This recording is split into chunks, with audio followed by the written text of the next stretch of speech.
BJP స్థాపించినటువంటి వ్యవస్థాపకులు ఎవరు? వాజ్పేయి, ఆర్య బ్రాహ్మణుడు. ఓకే, ఆ యొక్క మహోపాధ్యాయ, ఇద్దరు కలిసి పెట్టారు బీజేపీని. మహోపాధ్యాయ, ఆర్య బ్రాహ్మణుడు. వీళ్ళ మాతృ సంస్థలు అయినటువంటి ఆ యొక్క భారతీయ జనసంఘ్, ఆయన ఆర్య బ్రాహ్మణుడు. తర్వాత సావర్కర్ ఆర్య బ్రాహ్మణుడు, గాడ్సే ఆర్య బ్రాహ్మణుడు. ఓకే, ఇలా ఇట్లా సుబేందు అధికారి, ఎవరినైనా తీసుకోను బీజేపీలో ఆర్ఎస్ఎస్ లా నిర్ణయం. ఇప్పుడు ఆర్ఎస్ఎస్ హెడ్ సంచాలకులను తీయండి. హెడ్ ఆఫ్ ద ఆర్ఎస్ఎస్ ఎవరు? Hedgewar, Golwalkar, Mohan Bhagwat, Sudarshan, you name it, everyone is Arya Brahman.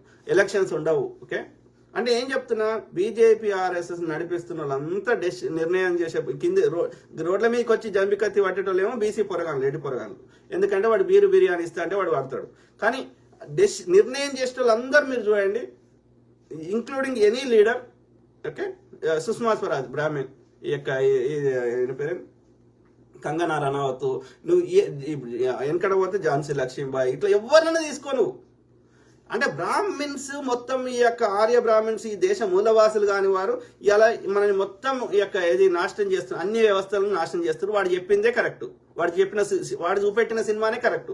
మనం వాస్తవాలు చెప్తే మన చూపెట్టనిస్తలేదు. ఎందుకంటే ప్రభుత్వంలో వాళ్ళే ఉన్నారు, హోంశాఖలో వాళ్ళే ఉన్నారు, నీవు ఏ శాఖను తీసుకో, విదేశాంగ శాఖలో వాళ్ళే ఉన్నారు. తీయండి, నంబర్స్ తీయండి.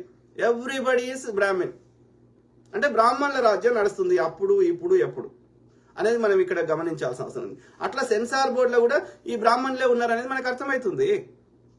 కాబట్టి అంటే వాళ్ళ చెత్తని మనం రుద్దుకోవాలి. మనం వాస్తవాలు చెప్పే హక్కు లేదు మనకి, కానీ మన ట్యాక్స్ డబ్బులు కావాలి వాళ్ళకి. మరి వీళ్ళందరికి జీతాలు ఇస్తుంది ఎవరు? మనమే కదా. అంటే మన శవాల మీద, మన హిందువుల శవాల మీద వాళ్ళు రాజ్యం వెళ్తారంట ఈ ఆర్యులు. ఇది మనం మేల్కోవాల్సిన అవసరం ఉంది. దయచేసి ఆలోచించమని ప్రాధాన్యపడుతున్నా. ఓకే, ఆ 12 ఏమేమి వీళ్ళు అబ్జెక్షన్ చెప్పారో నేను చెప్తా. ఓకే, సో ఆ క్రమంలో ఏమంటున్నా అంటే, కంచె ఐలయ్య అనే మా ప్రొఫెసర్ గారు చాలా మేధావి ఉన్నాడు. ఈ కుల వివక్ష మీద చాలా రీసెర్చ్ చేసిండు, అనేక పుస్తకాలు చదివిండు, అనేక బుద్ధిజం మీద PhD చేసిండు. ఇంత నాలెడ్జ్ ఉన్న వ్యక్తులు ఎందుకు వాళ్ళ నాలెడ్జ్ని వాళ్ళతోటి అంతం చేసుకుంటారో నాకు అర్థం కాదు. ఓకే, చూడండి, అంత నాలెడ్జ్ ఉన్నప్పుడు ఆ నాలెడ్జ్ నెక్స్ట్ జనరేషన్కి ఎట్లా పోతుంది? ఇప్పుడు కంచె ఐలయ్య గారు ఓల్డ్ అయిపోయాడు, ముసలాయన అవుతున్నాడు. రేపో ఎల్లుండో 10 రోజులకో, లేకపోతే 10 రోజులు కాకపోయినా ఇంకో 5 ఏళ్లకో 10 ఏళ్లకో ఎప్పుడో ఒకసారి అయితే ఆయన మనిషి అన్నాడు, ఎవరైనా, నేనైనా నువ్వైనా ఎవరైనా చావాల్సిందే కదా. అంటే చనిపోయినప్పుడు ఈయన నాలెడ్జ్ అంతా ఆయనతోటి చచ్చిపోవాలనా? ఆలోచించుకోండి ప్రొఫెసర్ సార్ కంచె ఐలయ్య గారు. Okay, I respect you for your relentless effort to, అంటే అంత నాలెడ్జ్ని సేకరించడానికి అంత ఎఫర్ట్ పెట్టి మీరు తెచ్చినప్పుడు దాన్ని మీరు మీ దగ్గరనే ఉంచుకుంటే వాట్ ఈస్ ద యూజ్? ఎప్పుడు కానీ గుర్తుపెట్టుకోండి, a leader has to create more leaders, not followers.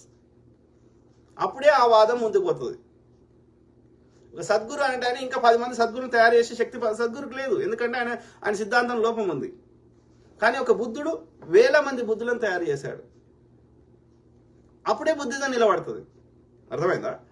Any అందులో జెన్యూనిటీ ఉంటే. కాబట్టి కంచె ఐలయ్య గారు ఇంకా 1000 మంది కంచె ఐలయ్యలను తయారు చేయాల్సింది, కానీ వీళ్ళు చేయరు. ఎందుకంటే వాళ్ళకి ఆ ఐడియా రాలేదో ఏమో తెలియదు. సార్, ఇప్పటికైనా మీకున్న నాలెడ్జ్ని ఇంకా వేరే పిల్లలకి బోధించి మీలాగా అంత నాలెడ్జ్ తోటి మాట్లాడే విధంగా 1000 మంది కంచె ఐలయ్యలను తయారు చేస్తేనే మీ తర్వాత నెక్స్ట్ తరం వాళ్ళు కూడా ఈ వివక్ష మీద పోరాటం చేయడానికి, మీ వాదం బలపడడానికి మీరు చేసిన నాలెడ్జ్కి ఏదో ప్రతిఫలం ఉంటుంది. కాబట్టి కంచె ఐలయ్య గారు మీరు ఆలోచించండి దయచేసి. స్టార్ట్ క్రియేటింగ్ మోర్ కంచె ఐలయ్యస్. ఓకే, ఆ క్రమంలో 12 చూసినాక మీ కామెంట్ చూద్దాం ఏమేమి కట్స్ అనేది. ఓకే, ఆ 12 కట్లు ఏమున్నాయి మిత్రులారా? First one, at the beginning of the film increase the disclaimer length up to readable time 20 seconds. అంటే 20 సెకండ్లు ఎక్కువ యాడ్ చేయాలంట. డిస్క్లైమర్ పెడతారు కదా, ఇది కల్పితమైన అని పెడతారు కదా, సో అట్లాంటిది. తర్వాత నెక్స్ట్ ఏంది, 1 hour 33 minutes అదేదో. సో ఆ టైం అదేందో కానీ ముచ్చటిందాం. Okay, replaced the visuals of man carrying broom two boys throwing cow dung balls Savitribai. 2 విషయాలు ఉన్నాయి ఇక్కడ. ఇంతకుముందు చెప్పినట్టు మూతికి ముంత, ముడ్డికి చీపురు అన్న కదా, ఆ సీన్ డిలీట్ చేయాలంట. తర్వాత ఏంది సావిత్రిబాయి పూలే మీద ఆవు ఆవు ఎవరైనా ఏదో ఈ దీన్ని పెండ ఇసిరేసేటోళ్ళు. ఆమె 2 చీరలు కట్టుకొని పోయేది ఏది చదువు చెప్పడానికి. ఫాతిమా షేక్ ఆమె మిత్రురాలు ఆమె ఇద్దరు కలిసి చెప్పేవాళ్ళు, పాఠాలు చెప్పేవారు ఆడపిల్లలకు చదువు చెప్పొద్దు వీని వర్ణ వ్యవస్థ ప్రకారం, సముద్రయానం చేయొద్దు ఎవరైనా పురుషులైనా సరే, ఇట్లా చెత్త అంతా చాలా ఉంది.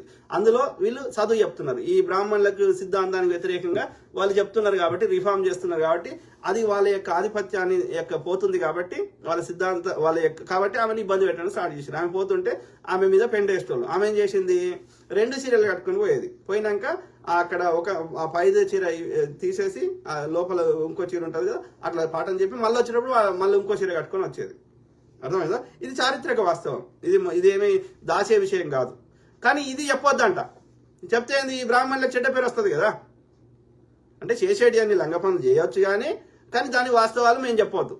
నువ్వు మాత్రం నీ చెత్త సినిమాలలో కాశ్మీరీ ఫైల్స్ చావాలా మీరే దాడులు చేసి, గుజరాత్ అల్లర్లు మీరే చేసి, కరసేవకులను మీరే చంపి, ఆ బూచి మీద బాయిల నిండేటట్టుగా ముస్లింలను చంపి, నిండు శూలాలైన గర్భవతి ఆమె దాచుకొని ఒక హిందూ ఇంట్లో దాచుకొని ఉంటుంది. అది ఆ హిందూ సోదరి ఆ ముస్లిం సోదరునికి రక్షణ ఇస్తే అల్లకు కూడా వచ్చి ఆమెను కడుపులో చంపి ఆ లోపల బిడ్డను తీసి బిడ్డని జంబికత్తికి పైన ఎక్కించి వాడు నిలబెట్టి సంతోషపడ్డారు వీళ్ళు. అంటే ఎంత దుర్మార్గులు వీళ్ళు, మనుషులా అట్లా. కానీ వీళ్ళు ఏం చేయలేదు. వీళ్ళు నిజాయితీ మంతులని వాడేదో సాబర్మతి రిపోర్ట్ ఏదో సినిమా తీస్తే దానికి మోడీ అప్రిషియేట్ చేస్తాడు. అంటే మీరేమో అబద్ధాలు చెప్పొచ్చు, రిపోర్ట్లో రానియకపోవచ్చు, అక్కడున్న ఆధారాలు ఉన్న అందరినీ చంపేయచ్చు. అప్పటి హోంశాఖ మంత్రి హిరేన్ పాండ్యతో సహా అప్పుడున్న ఐపీఎస్ అధికారిని ఇంకా బయటకు రిలీజ్ చేయనిస్తలేరు. ఇవన్నీ మీరు చేయొచ్చు, చెత్త నింపొచ్చు, వాట్సాప్లో పొద్దుగాలేస్తే చెత్త నింపొచ్చు. మేము మాత్రం శూద్రులము, వాస్తవాలు చెప్పే సినిమా తీస్తే మా మీద ఇంత అజమాయిషి ఇంత. ఎందుకంటే ప్రభుత్వంలో ఉన్నది మీరే, సెన్సార్ బోర్డులో ఉన్నది మీరే. ఎన్నాళ్ళు మేము ఇట్లా భరించాలి? మేము ట్యాక్సులు కట్టాం రా, మేము కట్టాం. మేము జిఎస్టీ కట్టాము, మేము పెట్రోల్ మీద ఎక్సైజ్ సుంకం కట్టాం, వ్యాట్ కట్టాం. ఎట్లా నడిపిస్తావు ప్రభుత్వాన్ని నడిపి? మా శవాల మీద పేలాలు ఏర్పుకుంటున్నావు కదరా. మేమే కడుతున్నాం కదా, మేము శూద్రులమే కదా.